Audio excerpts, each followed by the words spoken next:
విడవమంటే పాము కోపం, కరవమంటే కప్ప కోపం అన్న సామెత పట్నం సోదరులకు సరిగ్గా సరిపోతుంది. నిజంగా పట్నం సోదరులకు ఎంత కష్టం వచ్చిందో.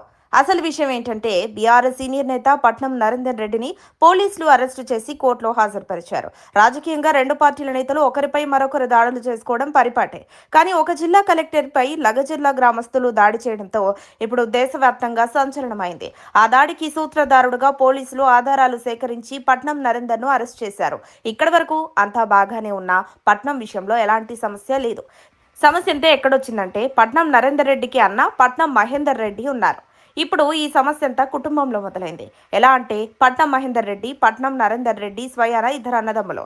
ఇదిలా ఉంటే ఇరువైపుల సమస్య అంతా ఇక్కడే ఉంది. మహేందర్ రెడ్డి ఏమో ముఖ్యమంత్రి రేవంత్ రెడ్డికి అత్యంత సన్నిహితుడు. తమ్ముడు పట్నం నరేందర్ రెడ్డి ఏమో BRS chief KCR, working president KTR కు అత్యంత సన్నిహితుడు. అందుకే అన్నదమ్ములు ఇద్దరు చెరవ పార్టీలో కీలకంగా వ్యవహరిస్తున్నారు. అంతా బాగానే ఉన్నా ఇప్పుడు సడన్ గా సమస్య వచ్చిందంటే జిల్లా కలెక్టర్ మీద దాడికి ప్రధాన సూత్రధారుడని తమ్ముడు నరేందర్ ను అరెస్ట్ చేయడంతోనే వచ్చింది.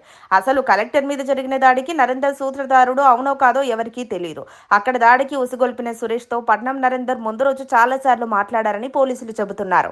ఇద్దరు రాజకీయ నేతలు ఫోన్లో మాట్లాడుకుంటే అది కుట్ర ఎలాగవుతుందని కేటీఆర్ ప్రశ్నించారు. ఒక పార్టీలోని నేతలిద్దరూ మాట్లాడుకోకూడదా? మాట్లాడుకుంటే జనాలను రెచ్చగొట్టే ప్లాన్ కు తెరలేపినట్లేనా అని కేటీఆర్ నిలదీస్తున్నారు. నరేందర్ను కోర్టులో ప్రవేశపెట్టినప్పుడు అతని తరపున లాయర్ అడిగే ప్రశ్నలకు పోలీసులు ఖచ్చితంగా సమాధానాలు చెప్పాల్సిందే కదా. ఘటన జరిగింది రేవంత్ నియోజకవర్గం కొడంగల్లో. అందులోనూ దాడికి గురైంది స్వయాన కలెక్టర్. ఇలాంటి ఘటన మరోసారి ఎక్కడా జరగకూడదంటే ఇప్పుడు బాధ్యులపై కఠిన చర్యలు తీసుకోవాల్సిందే అని రేవంత్ సర్కార్ గట్టిగా డిసైడ్ అయింది. కావున తమ్ముడు నరేందర్ రెడ్డిను విడిచిపెట్టమని మహేందర్ రెడ్డి అడగలేడు. అలాగని రిమాండ్కు వెళుతుంటే చూస్తూ ఊరుకోలేడు అన్న మహేందర్.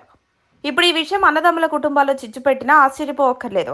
రాజకీయాల్లోకి వచ్చిన నాటి నుంచి పట్నం బ్రదర్స్ తెలుగుదేశం పార్టీలో ఉన్నారు. ఆ తర్వాత ఇద్దరు బీఆర్ఎస్ లో చేరారు. రెండు పార్టీలోనూ ఇద్దరు ఒక వెలుగు వెలిగారు. 2023 అసెంబ్లీ ఎన్నికల్లో బీఆర్ఎస్ ఓడిపోయిన తర్వాత మహేందర్ రెడ్డి తన భార్య సునీతారెడ్డితో కలిసి కాంగ్రెస్ లో చేరారు. తమ్ముడు నరేందర్ మాత్రం బీఆర్ఎస్ లోనే ఉండిపోయారు.